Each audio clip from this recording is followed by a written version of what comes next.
नेपालमा गणतन्त्र स्थापना भएको 2 दशकमा देखिएका व्यथिति, भ्रष्टाचार र अस्थिरताका कारण धेरैले गणतन्त्र असफल भएको विश्लेषण गरिरहेका छन् भने कतिपयले गणतन्त्र दोषी नभएको तर नेतृत्व गर्नेहरू अक्षम भएको तर्क गरिरहेका छन्। जेनजी आन्दोलनपछि नेपालमा पुराना राजनीतिक दलहरूको अस्तित्व सङ्कटमा परिरहेका बेला उनीहरूबीच राजनीतिक ध्रुवीकरणको चरण सुरु भएको छ।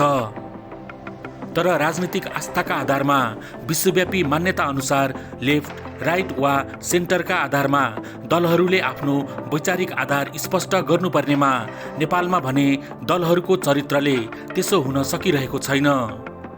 जसका कारण एकातर्फ जनता भ्रमित भइराखेका छन् भने अर्कोतर्फ दलहरू आफै बदनाम हुँदै गइरहेका छन्। जसको ज्वलन्त उदाहरण एमसीसी र बीआरआई जस्ता ठूला शक्ति राष्ट्रहरूले अघि सारेका परियोजनाले नेपाली राजनीतिज्ञका चरित्र उदाङ्गो पारिदिएको थियो। खास गरी एमसीसी र बीआरआई परियोजना विश्वका सबैभन्दा ठूला र फरक वैचारिक आस्थाको नेतृत्व गर्ने मुलुकहरूद्वारा अघि सारिएका रणनीतिक कार्यक्रमहरू हुन्, जसलाई नेपालका राजनीतिक पार्टीहरूले वैचारिक आस्थाका आधारमा समर्थन या विरोध गर्नुको साटो दोहोरो चरित्र अपनाए र त्यसैको दुष्परिणाम आजका ती निर्दोष युवाहरूले भोग्नु पर्यो। यसरी राजनीतिक विचारधारालाई नेपालमा जसरी जटिल ढङ्गबाट व्याख्या र विश्लेषण गर्ने गरिएको छ, त्यसको अस्पष्टता या क्षणिक स्वार्थ प्रेरित गठबन्धनहरूले दुर्घटना निम्त्याउने खतरा पनि उत्तिकै धेरै हुने गर्दछ, जसको शिकार निर्दोष जनताहरू हुने गर्दछन्।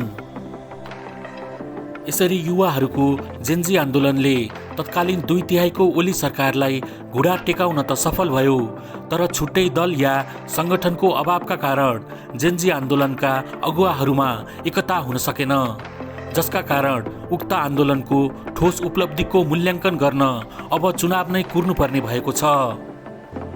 भ्रष्टाचारको अन्त्य र सुशासनलाई प्रमुख एजेन्डा बनाई सुरु भएको जेनजी पुस्ताको आन्दोलनपछि विकसित भइरहेको राजनीतिक घटनाक्रमले के साँच्चै भ्रष्टाचार मुक्त समाज र प्रणालीको विकास गर्नतर्फ नयाँ गठन भएको सरकार अघि बढिरहेको छ त भन्ने मूल प्रश्नको जवाफ भने आउँदा दिनहरूले अवश्य नै दिनेछ। तर के भ्रष्टाचार आफैमा एउटा समस्या हो या समग्र खराब प्रणालीको परिणाम हो? सबैले गम्भीर भएर अबको यात्रा तय गर्नुपर्ने बेला आइसकेको छ। त्यसैले अहिले नेपाली राजनीतिमा देखिएको ध्रुवीकरणमा वैचारिक स्पष्टताका साथसाथै नेपाल र नेपाली जनता केन्द्रमा हुन आवश्यक छ।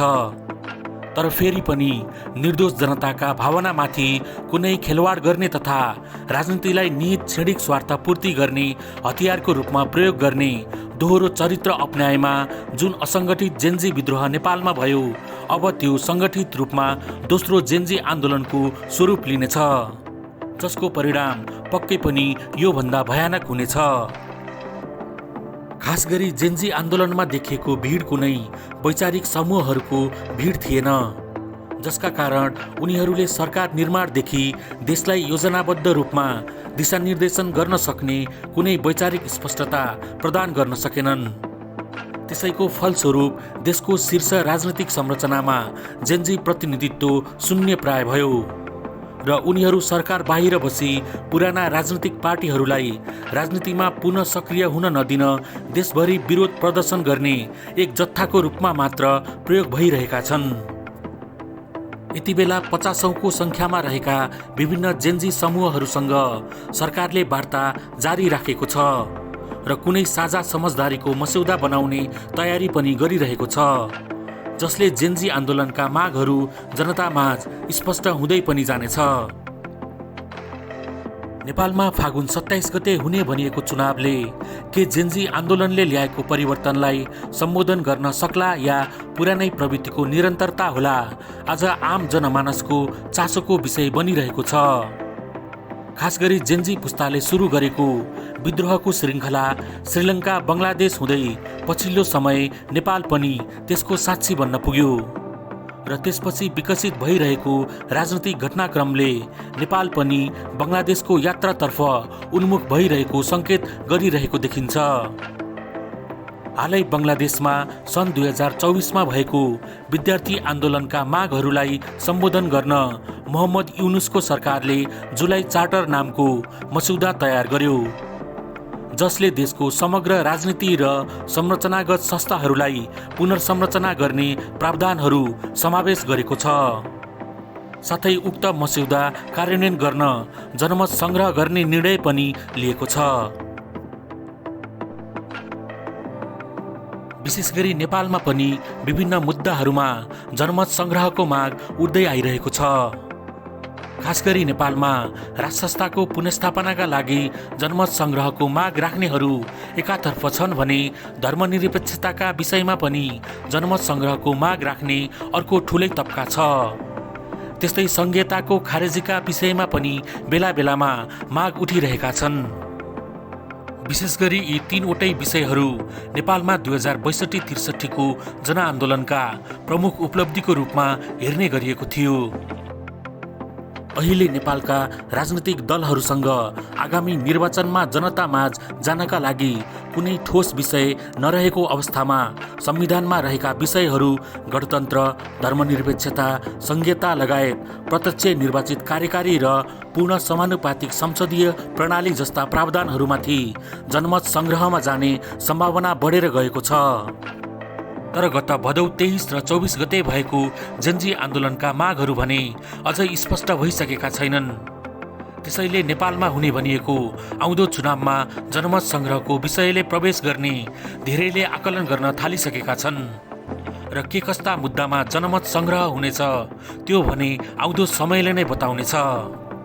धेरैले नेपालले भोगिरहेको लामो राजनीतिक अस्थिरताको अन्त्यका लागि प्रत्यक्ष निर्वाचित कार्यकारी प्रमुखलाई विकल्पका रूपमा हेरिरहेका छन्। त्यस्तै बदलिँदै गरेको विश्व व्यवस्थामा शक्ति राष्ट्रहरू बीचको भूराजनीतिक टकरावमाथि सन्तुलन कायम गर्न राजसंस्थाको भूमिका आवश्यक रहेको पनि विश्लेषकहरूले बताउन थालेका छन्। तर नेपालमा विद्यमान रहेका राजनीतिक दलहरूको संख्या, निर्वाचन प्रणाली, शासकीय स्वरूप लगायत नेपालीहरूको विभाजित मानसिकताका कारण स्थिरताको सम्भावना भने ज्यादै न्यून रहेको आकलन गर्न सकिन्छ। किनभने विगत केही दशक यता नेपालीहरू बीच एकताको परिधि साँघुरो हुँदै गएको छ र नेपालीहरूमा जातीय, धार्मिक पहिचान, क्षेत्रीयता आदिका नाममा ठूलो विभाजनको मानसिकता रोपिँदै लगिएको छ, जसको परिणाम स्वरूप एकता भन्दा अस्थिरता पैदा गराउने तत्त्वहरू हावी हुँदै गइरहेका छन्। त्यसैले आगामी चुनावबाट देशले सक्षम र शक्तिशाली कुनै युवा नेतृत्व पाउनेमा धेरैले आशंका गर्ने गरेका छन्।